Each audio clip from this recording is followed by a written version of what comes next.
And we're back. Thank y'all for tuning in, man. If y'all are just checking out the channel, man, make sure that y'all go and like and subscribe to my YouTube page, Brad Kamikaze Franklin. Make sure you do that, man. We're going to keep trying to bring you all of the people in your community and beyond that are shaping your lives, man. And we appreciate y'all for continuing the support, man. So make sure that y'all do that. We are coming to you right now from the Synergy Link 2, all right, at 5290 Galaxy Drive. We are live in the content room, all right? So if you are a podcaster, if you are a creative, if you are a content creator, you want to do a podcast, you want to shoot YouTube content, all you got to do is come over here. We got the content room for you right here in the Synergy Link 2. We got all the equipment ready for you, and this is where you can come and you can be creative. Just make sure you holler at us at 769-257-6664 and come in and be a part of the content room right here, man. This is where we're going to be doing all of our interviews. So shouts out to all our sponsors.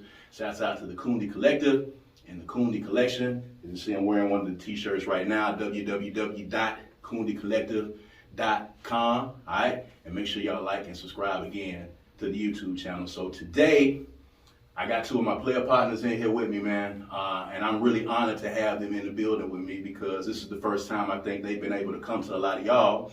So we're gonna have us a real informal conversation today, but we're gonna go back, we're gonna talk about a little bit of history, but we're gonna talk about, moving forward and what we're doing, to push forward in the future. It's a new day and it's a new age. So of course we're gonna reminisce a little bit, but we're gonna talk about all of the good things that these brothers are doing in the community. So we got Batman and we got Smoke D in the building. And I know a lot of y'all right now looking at your screen, yes, we got Batman and we got Smoke D in the building, man. And man, I'm glad to have y'all here, man. Thank you, man. We're glad to be here, man. What's up, man? I'm telling you, man, it's always, a pleasure when all of us get together and get in the same room because we all got some of the same stories. Yeah. We all, we lived hard and fast. You know what I'm talking about? So, you know what I'm saying? A lot of us, are not here to see this day. And a lot of us, are behind the walls and not able to, to see the free world right now, man. But we thankful that we here. Right. And I'm thankful that y'all are here. So we're going to talk about, what you guys got going on. So I'm going to get right into it. And I want to talk to both of y'all because, both of you gentlemen have been incarcerated. And both of y'all now talk to a lot of youth about your time being incarcerated. Now, there's a lot of people out there, Bat, that know you. Right. In the previous lifetime as Batman, there's a lot of people, Smoke D, who know you from a previous lifetime. Y'all are now, been out and doing some positive things in the community. My first question is, if y'all had to say what you've learned over time, from your time of being incarcerated and since you've been out, since you've been talking to a lot of these young people out here in the streets, that you're trying to keep from going down the same pathway, man, how would you say you are different now than you were in those days pre-incarceration? Bat, and I'll start with you. Well, different, yeah. I'm more the same, but a lot different now. Mm-hmm. I mean, the drive is the same. Like, when I was 25, like I was speaking to you earlier, we thought we was invincible. Right. I thought I was at the peak of my, I thought I was at the star, the real star. It was going down, it was live. Yeah. The lights. Camera action. That's Yeah, it. man. So now, the actions I took, I'm not like ashamed of them. I'm not proud of them, but I'm not ashamed of them. Right. I know that situations put you in situations to build you and mold you for the person that you are now. Yeah. The bumps and the bruises, the lefts, the rights, the ups and downs, the smiles, the frowns, all that put you in position to be where you at. The tears, Yeah. the happiness, the joy, you know what I'm saying? Yeah. If it wasn't no pain, you wouldn't know how to feel, feel to feel good. That's you know what I mean? So like, when I got this 20 years here and went to prison and did the 20 years, did my thing, I resented a lot of people, a lot of people I felt in my mind, they didn't didn't know my worth or what I was doing to benefit us as a whole. Mm-hmm. So I was being selfish, and at that point I had to sit down and think about it, that I put myself in them situations. Yeah. And now that I go places, I always speak about putting yourself in situations. Right. And at 25, I'd have been thinking like I think now, be a rich man. Yeah. But I was, I'm say dumb. Even though we smart, sometimes we dumb. Yeah. We be too Just smart. ignorant because you just lack the knowledge. That's all. That's it right. was. Right. That's all it was. Yeah. So like going to prison and sitting there, I did a lot of soul search. Mm-hmm. I did a lot of reading books. I did a lot of just tired to myself. Even though I was kind of like, doing my thing, still in the organization, whatever I had going on there, I still had time to just push myself to the side. Yeah. And the people respected it, you know what I'm saying? Right. When I went to my people, I tell them, this is what I see. Yeah. This is why I can't be 100 active on this right here, 100 active on this, because I see this. And I can't go forward if my mind sees something different. That's right. So it had to be a pure situation that I'm in. And I was in prison, and a lot of people that was in there, I learned this from them. It's not bad, a lot of bad people in prison. Even if there is organizations or gangs or whatever they want to call them. There's not a lot of bad people. If you give them the chance, they'll show you who they are. Right. Because when you're in prison, you at the bottom. Yeah. Ain't no, it's what it is right here. You're going to see some of everything. We can be candid about this while we talking. You're going to see some men mess with men. You're going to see women go bending over at the what's name, doing it for the boys. And probably the same thing for the women in prisons. You know what I'm saying? Yeah. But yeah. I sat there, and them 10 years, them last 3 years, it really soaked in. And I had a warden that was there, and he stayed not on me, but on me mentally. He wasn't on me physically. He wasn't coming to mess with me, shaking me down and nothing. He would say stuff that'll make me think. He'd call me to the office. He'd read the script out of his Bible, and he'd say this famous phrase to me, from a father to a son, from a big brother to a little brother. Listen to me. You're not a bad guy. I can see the situation you put yourself in. Yeah. And I understood it, and I really took a liking to him because he took a liking to me.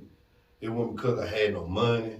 It wasn't because everybody, quote unquote, the Batman thing. Yeah. It was just, he seen a young man struggling and didn't know he was struggling. Right. See, sometimes we don't know we're struggling. We think we got it all about it. Somebody got to be able to tell you. Yeah. Somebody got to be able to tell you. So, Smoke, what would you say, you know what I'm saying, how would you say you've changed and how would you say you've evolved since your time of being incarcerated and you being out and still being involved in the music and still being involved in the community now?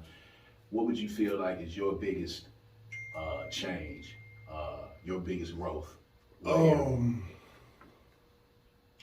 I think just understanding that life is the ultimate school. I think the biggest thing is learning the difference between the price of something and the cost of it. Man. Yeah. So you gotta understand, we spent a long period of time in a micro society of men. And that's an unnatural place to be in.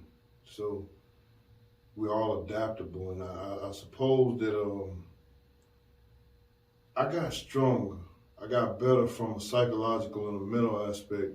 But what I mean by the price of something, anything that I do, I'm man enough to take my lick for it. That's the price, right? Yeah. But the cost of it is the impact and the effect that it has on your family members, the time you're supposed to be there. If you have children, you less than a man if you're not there to be able to water the seed in which you plant. There you go. You see, and so you have to take credibility. So that made me internalize and just really look at myself and,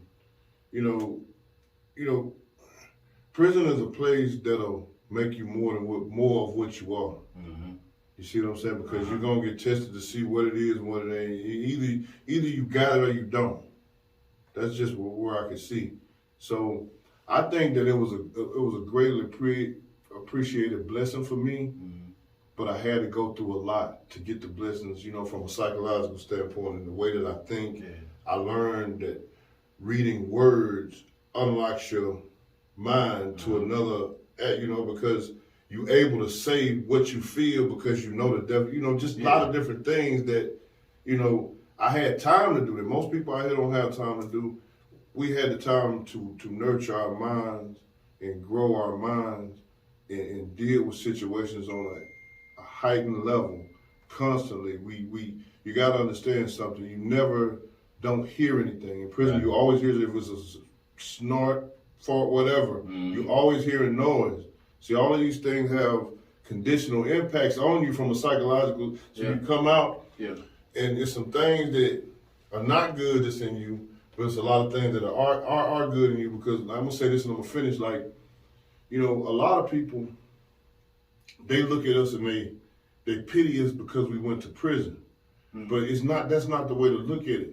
Because some people have never been to prison. Most people I've encountered out here, they've never been to prison except for a prison they created for themselves in their own mind. Right. And they got a life sentence and don't know it. Right. So yeah, that's the benefit and the blessing of it and the growth, to be able to come out here and understand the difference between being smart and being intelligent, because they're not the same. A smart person that has no sense, I mean, it's like, if you have a person that went to school, not to take anything away from that, that's not the same as experiencing life skills and survival skills and having to boil water just to drink it. That's a different thing. And like, nobody complaining, we took our lick, but yeah, it's just a blessing of knowing how to deal better with the world and then have a higher level of critical thinking. Yeah, that's it. Now, both of y'all are fathers. Y'all have kids, and back, we talked about, the struggles of fatherhood, with me especially, having been incarcerated. So for both of y'all, what has been some of the challenges of y'all raising kids, having been incarcerated, and what's some of the conflicts that you've been having? Just be honest. Man, ooh, look, when I got out of prison this time, man, right? Mm-hmm. It was just like this road took a life of its own. I got out of prison. My son auntie called me, which not my sister on his mother's side. Mm-hmm. She calls me. She tells me all these things about where he been and all the places he's been, why I've been locked up, and they can't take care of him no more. So me, I get out of prison, I'm thinking, well, I need to give me a couple months to get myself together, then I can bring him to a stable situation. Right. But unfortunately, I couldn't do it like that. I had to go and grab him then. So when I was forced to grab him, which was a blessing for me, not knowing that I was being selfish. So when I was forced to grab him, I went and got him. He was 10, very, very aggressive. Just didn't want to go, didn't want no structure. He been walking in and out the house doing what he want to do. And we battling right now, he 13. Yeah. So I wouldn't trade it for the world though. I'll be honest with you, he changed me, he revived me in situations like I was coming out of the radio station and a lady asked me, said, I'm so glad you got out of jail and you can help your son, this and that. I said, you know what? A lot of people say that to me, but they don't understand what he did for me. Right. How he helped me. Man, kids change, man. Yeah. Kids change. What about you, Smoke? I don't know. I went through a situation to where I wasn't around my kids, and so let's just say that I got demonized in their eyesight. And so they were basically told that I was a monster. And so the beautiful part about it is that I'm not. You see? And so when they got a chance to get around me and see for themselves who I am, it gave me the opportunity to create a platform of trust by not judging them based on who they are or what they're doing, you see. And so I figured that as long as I could get them to come to me with any problem and tell me the truth without them feeling like I'm going to jump down their throat about it, it gives me a truthful line of communication as opposed to them feeling like I'm going to jump on them and then they negate to tell me something after they get in trouble and then get in more trouble after they try to solve the trouble in the first place that they got in that they don't want to tell me about. So it's kind of like that thing, and it's like, trying to understand their perception of you, because like my kids, they had the perception of the monster, but even though they had that perception, I had to have the intelligence enough to not get mad at them for having that perception. My job was to change the perception. And so by the grace of God, I was out here, I'm out here, and I was able to do it. So I don't have any problems with any of my kids, and they all love me because of just understanding who they are and not judging them and leaving them alone. And they got a chance to spend time with you. Right, so they exactly. can actually see. So let's talk about their perception versus reality. Let's go back here, and I want y'all to dispel some myths, and we're gonna go back and take it back a little bit to Batman being 25, you know what I'm saying, being one of the biggest stars in the city, Wood Street Playas, your arch nemesis, Frank Melton, in the news every night. When you go back and you think about those times, man, and you hear people, talk about Frank Melton in the ways that they talk about him, and you know what was happening with you, and you know what was happening on the streets at that time. Perception versus reality. The perception that the media tried to paint of Batman, what was happening versus what the reality of what Batman was doing out in the streets. You know, when you and Frank Melton were going back and forth with each other. Right. But the funny thing about it was, really, it wasn't really, we was going back and forth. Frank just picked it up and ran with it. Frank heard of my name. The name was out there true enough. Everybody heard the name. Okay. Everybody heard what I was getting into. And Yeah. it was a world of its own, man. Like, it was a real live movie. People talk about it right now. They say it was a movie because you can't believe what you were seeing. You know, we was having shootouts among shootouts.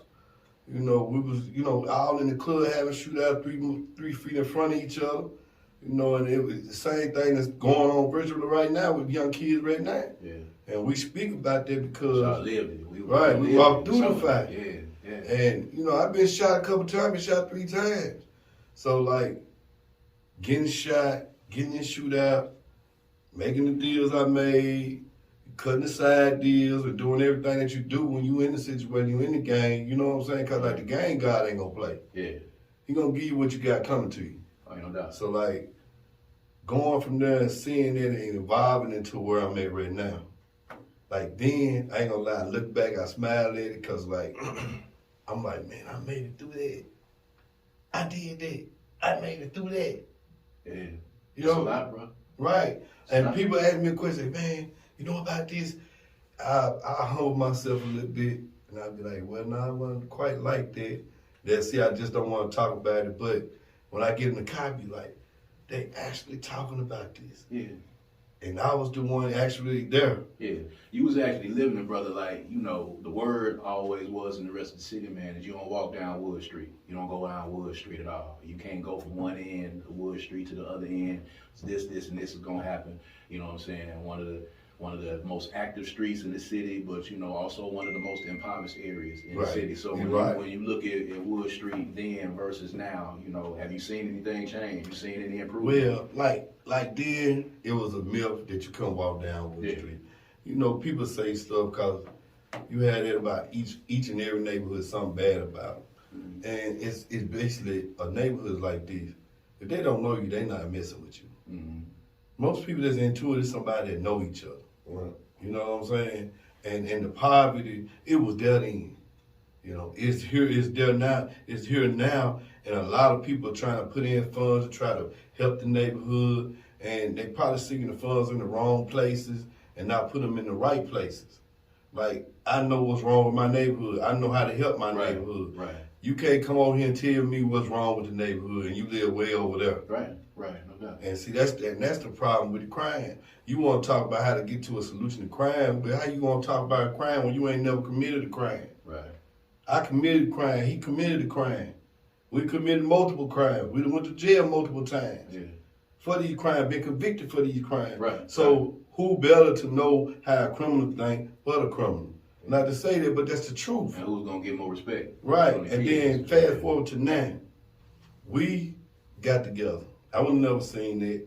Even when Smoke called me, he was talking about a show, a song, and he was doing music, and he was, then before that, 16 years old, 17 years old, I was Smoke fan.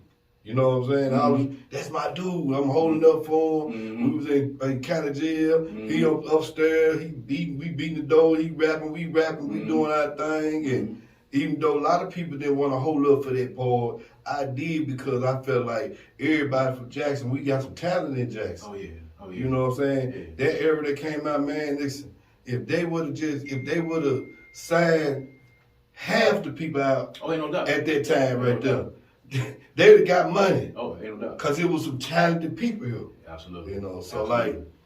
like, when fast forward to now, we together now. And I was like, when he called me on the phone, he was like, man, listen, I'm thinking about, I got this program I'm trying to put together. Okay. And the only way I can put the program together is you need to, listen to what I'm trying to say. I've talked to him about us being friends, and we met with each other. And over the years, we couldn't really just kick it because he was gangster, I was vice lord. I'm listening to him. I get off the phone. I said, man, that dude crazy. I'm 5 years in. I can't even see for us what he talking about. Right. I'm trying to get out of prison. Yeah. But when I got out of prison, he stayed to what he said. I was at my house, and somebody said, Smoke's at the door. Smoke D at the door. Mm-hmm. I said, Smoke D at the door. I go in the door, he stand up there. He was like, yeah, man, I told you what I was talking about. Come on over here and do a video. And we was talking about it, went to talk about it from that point on. Hell broke loose. I can't say this now. Smoke gonna keep his word is the one thing that I've known since the very beginning, man. When you say something, you can pretty much book it that it's gonna happen. He gonna keep his word. So, speaking about being locked up, me and Banner tell the story all the time, man. We ride to Atlanta to record. We getting ready to go record with Pimp C. We getting ready to go record Get Crunk in Atlanta with Pimp C. So we listening to the Riding Dirty album. On the way, we in the green Kia. We got a radio set up because there wasn't no system in the car. We listening to Riding Dirty on the CD all the way over there. So at that time, learning that was Smoke D and learning that was somebody from the crib. You know what I'm saying? And learning, Smoke, that was you on that record and you being locked up at the time, man, and you having the infamous, Live from the Pen call. How did that change what was going on with you while you were incarcerated? You know what I'm saying? Was that motivation for you, or what did that become for you once people heard you on that record, which right now is a classic Dirty South record, and it starts off with you.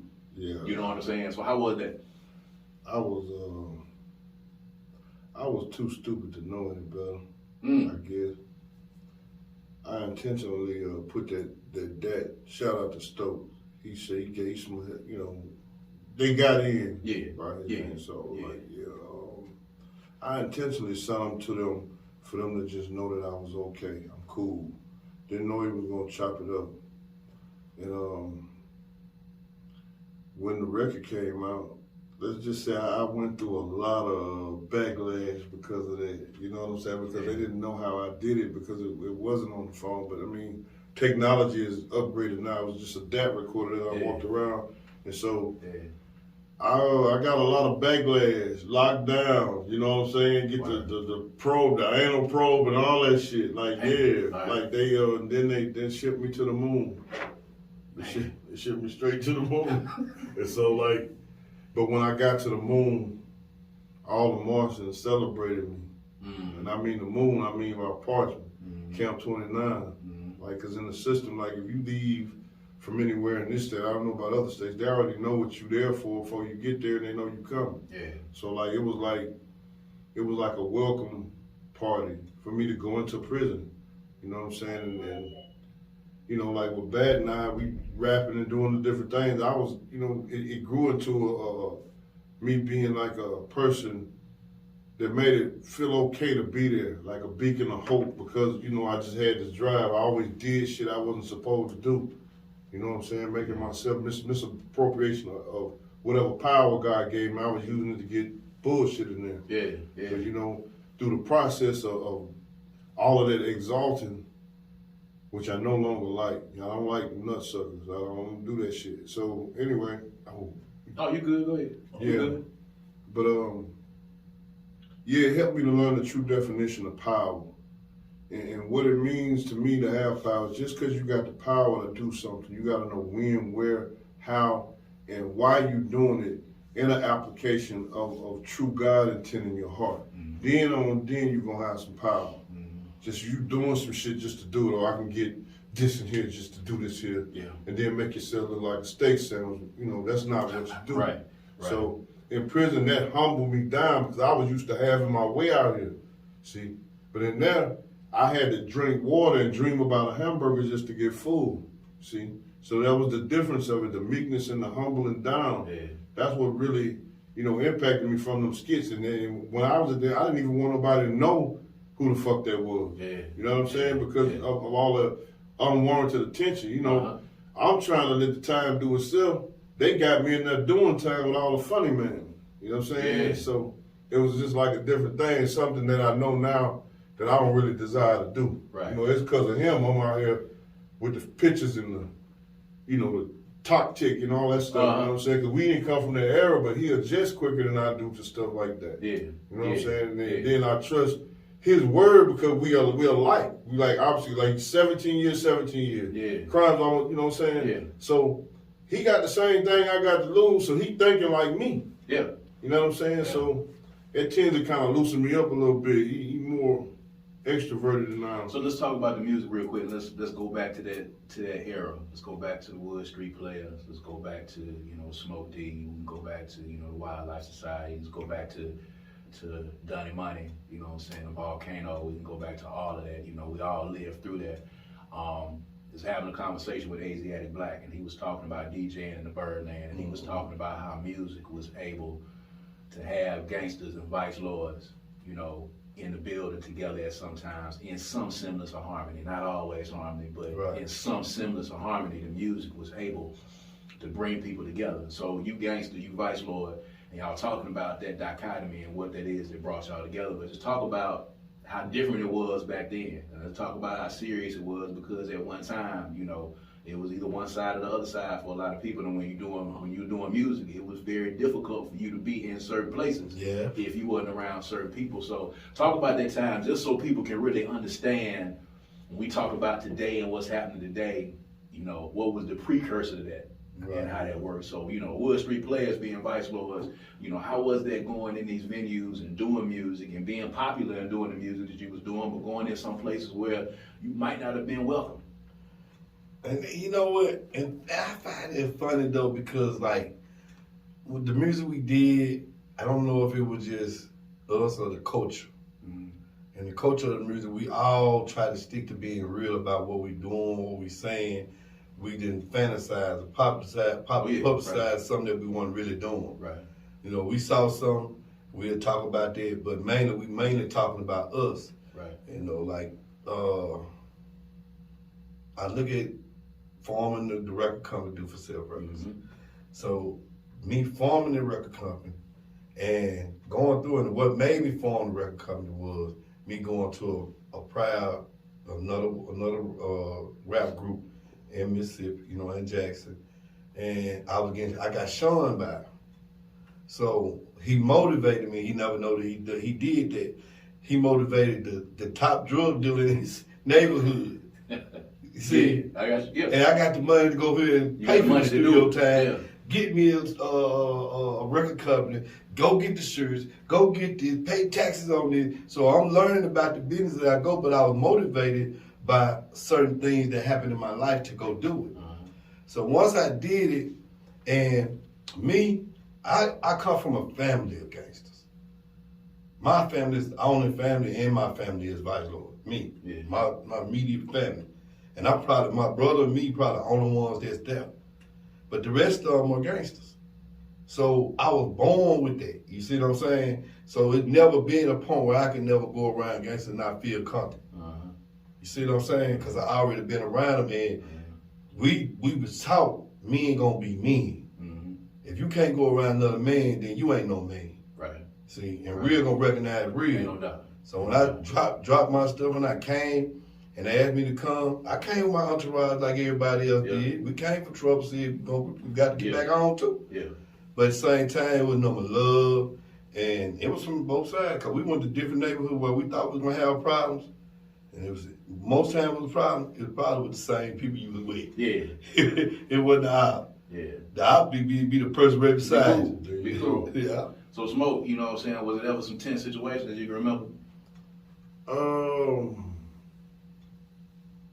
It was a little different for me, because, I mean, like, a lot of time, you had a lot of rappers around here and they needed dope boy sponsors. We didn't need that. Mm-hmm. And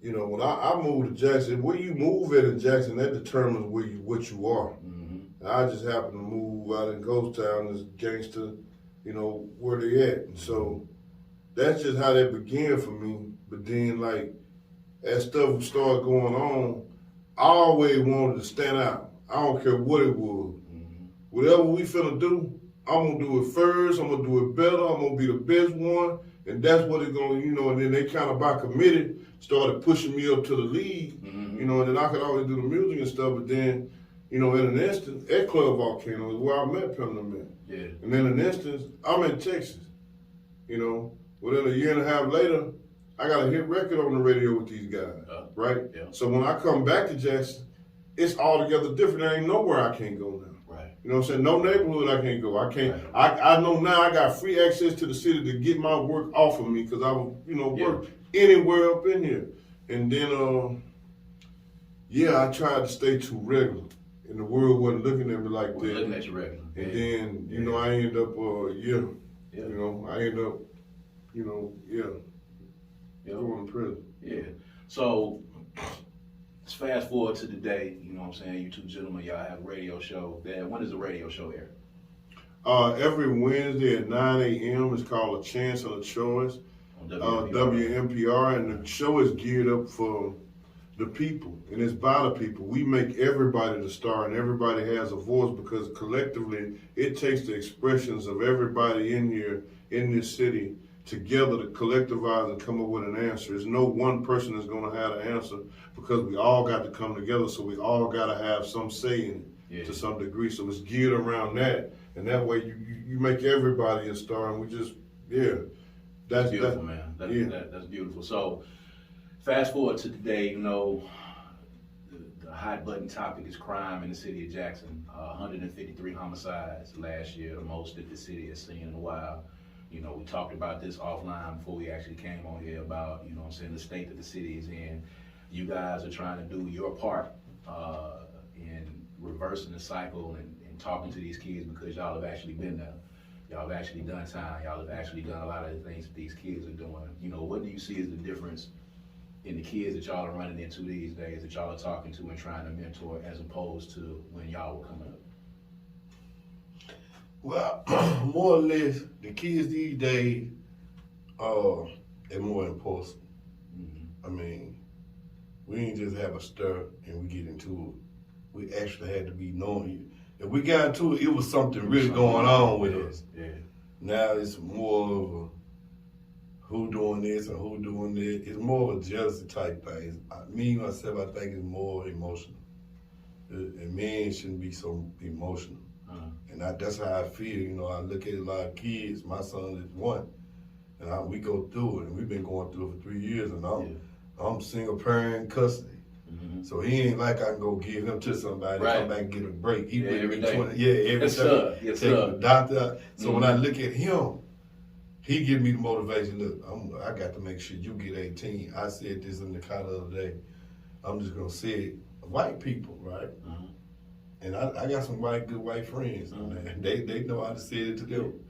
White people pray their kids make it through college. Black people in Jackson, Mississippi, right here in the Poverty area, pray their kids make it to 18. Yeah. And that's a true fact. It's a fact. So now, me, with my son, that's what I look for. Not 18, but going to college. Yeah. Because I want you to be the person to say, I made it out of this situation. You gotta change the goal structure. That's right. Yeah. So now, me going the way I go, and I take him down, I take him to meetings, have him sitting there, I let him talk. I had him on the radio show. If he was here now, he'd be in here with us, standing up right and trying to see what's going on. Because I wanted to see different things, understand what's going on, and not be so impulse to try to impress your peers. Because that's the problem. Yeah. That's the biggest problem going on right now in Jackson, Mississippi, is impressing the peers. The youngsters trying to impress the ones they look up to. Yeah. And see, back then versus now, we wasn't like that. Yeah, we looked up to our peers, we listened to them, we respect them, we understood, we listened to their advice, we took some out their advice, we didn't use all of it, we used what we thought we can use, and we took it for ourselves and did it for which way we wanted to go. There you go. And I think that's what's lacking with the youth now. They don't have the vision to be stable enough to think for themselves. They got to always have somebody to validate them when you don't need nobody to validate you as a man, as a person, as a human being. You're not human beings, he said it before, we're humans doing. Yeah. So in this aspect of what we're doing now, we living in that aspect, real life time, as humans doing. Yeah. We ain't just talking, we saying this, we living it, we going by this. Like, we talk to people in prison. We not sitting out here talking about, and they can call, if they wouldn't get in trouble, they probably would call. Yeah. And we tell them, man, y'all gonna have to help us. Do you want your kid to be in prison like you got a life sentence? You know what the guys say? No. Yeah. You're right. We need to do what we need to do. Well, we need to start talking about these votes. We need to start doing it because y'all can vote too. Yeah. The ones in prison can vote too. Absolutely, absolutely. You know? They gotta know for, which What offenses crime, they can right, still. right. They And still that's vote. our job. And I think a lot of the misconception is that you lose that right, and that's how a lot of people and they give up because of that. So Smoke, what do you think is the difference? When you were coming up and the kids these days, are they lacking mentors? You know what I'm saying? Are they lacking activities? What do you think is happening right now? Yeah, I think they're lacking mentors and activity. I think that it's a systemic thing that's going on, and our children are getting hit on multiple fronts. And it's an invisible war with silent weapons. Mm. I think one of the weapons is the smartphone, the dumbass smartphone he got. I think that the laws, as it pertains to more accessibilities to guns and weapons, that's one of the things that's attacking our children. Mm-hmm. The music, of course, the media, because if you can keep them with one of them dumbass smartphones, then the phone can raise them. Funny thing about the phone, it has metadata. So time you punch one thing, it's 50 other suggestions. So it's only gonna make your kids search for more whatever they're searching for. And without guidance, I can guarantee you a child will and definitely look for the wrong thing. Mm-hmm. So then you got the mind-altering substances, the drugs. See, I come across a young guy, because we out in the streets. Mm-hmm. Blood and me, we out in the streets for real. So this guy smoking that funny weed, the spice, right? Yeah. And he lacing it with ice, called it spicy ice, right? Mm-hmm. That's right here in Jackson. Yeah. Now, I don't know too much about them. I never smoked them personally, but that's a lot to ingest, man. And then you got your mind open to suggestive reasoning through the whiskey. Yeah. We taking these pills with the fentanyl, the music playing, it's bumping. So your kid is in a brainstorm of hell. And then whose fault is it? You have to go back and look at the parent for whatever the child becomes. I don't want to get into this too much because it's too many things that we can touch on. Yeah, it's a lot of variables to try to come to one solution. Yeah.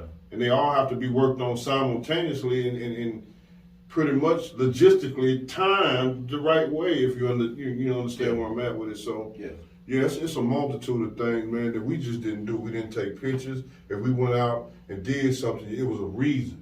Even if we had to create a reason for you just to get you, we just couldn't go get you. See what I'm saying? Right. If I had to give you something, knowing you weren't going to give it back to give me a reason to get you, then I got a good reason to get you. There you go. See? There you go. So the moral content and like whatever they say, the rules, they got this so funny ass rule talking about get out first. We all together and then we get caught. Whoever get out first win to get like Grand Theft Auto or some shit, And so That's crazy, man. I know when we rolling together, whoever get the police catch first, he got the okay to tell on all of us. Get out first. You see? It's wild, man. It's definitely a different age, man. Listen, brothers, I appreciate y'all coming in and talking to us. I want to definitely have y'all back in here.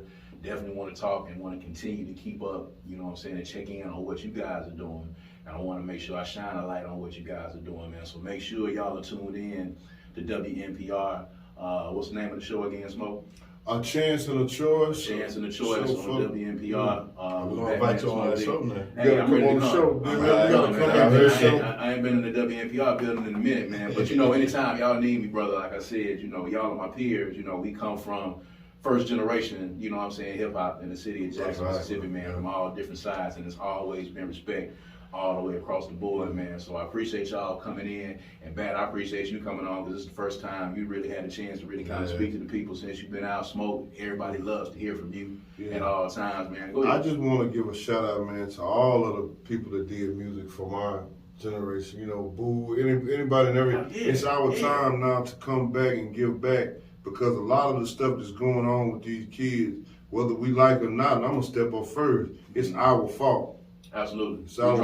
We dropped the ball in a lot of instances, man. So make sure y'all support these brothers. Make sure you listen to the radio show, and make sure you continue to check out this page, like and subscribe. You got something? Go ahead. I would say back in that era, like we did that, and I did a song with you, right? Yeah. I did a song Val, I did a song Boo, I did a song Ben, I did a song Baby Star, I did a song with.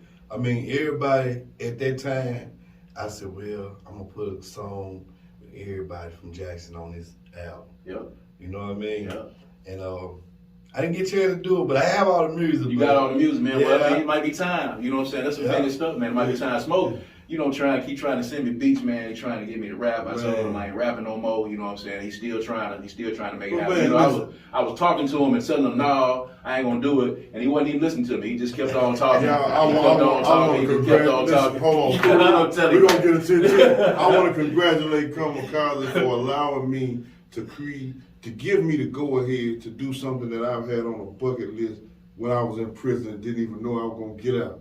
See, it's been there. Yeah. And because you agreed to it, that really helps me. It's more than just the song, it's the engagement of doing it. You feel what I'm at? I'm gonna try to make it happen, man. We I just hope it did don't video. come out whack. Yeah, I know. I saw the video Yeah. that y'all was in, as a matter of fact, I man. was So like, man. they still doing it. You know, when I saw it, I was saying it looked like the old days, man. It Don't, looked like the old days, you know what I'm talking about? nobody get it misconstrued. We're not trying to be no rappers. That's Yeah. not what we're doing. Yeah, it's a different level to We it now. delivering Yeah, messages to people right, through the right. form of music. Yeah, You know, yeah, right, that's yeah. right. It's a message. It's a message Right, to it. yeah. It's a message to it, man. So make sure y'all like and subscribe to the YouTube channel, man. Brad Kamikaze Franklin. This has been another fantastic conversation, man, with my man Batman and Smoke D. Y'all stay tuned. We got more for you. All right? Peace.